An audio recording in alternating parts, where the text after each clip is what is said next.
26/11/2008 10 জন লস্করে তৈয়বার সন্ত্রাসী মুম্বাইয়ের অনেক হাই প্রোফাইল লোকেশনে একের পর এক সুপরিকল্পিত সন্ত্রাসের হামলা চালায়, যার মধ্যে Taj hotel, Oberoi Trident hotel, Chhatrapati শিবাজি terminal, Leopold cafe, Mumbai Chabad house, Nariman house, Cama হাসপাতাল এবং মেট্রো সিনেমা।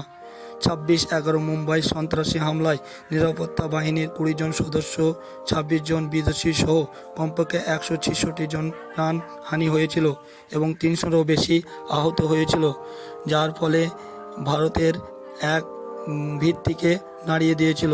এটি ছিল স্বাধীন ভারতের সবথেকে বড় সন্ত্রাসের ঘটনার মধ্যে অন্যতম। দীর্ঘ 7 ঘন্টার লড়াইয়ের পর তা সমাপ্তি ঘটে।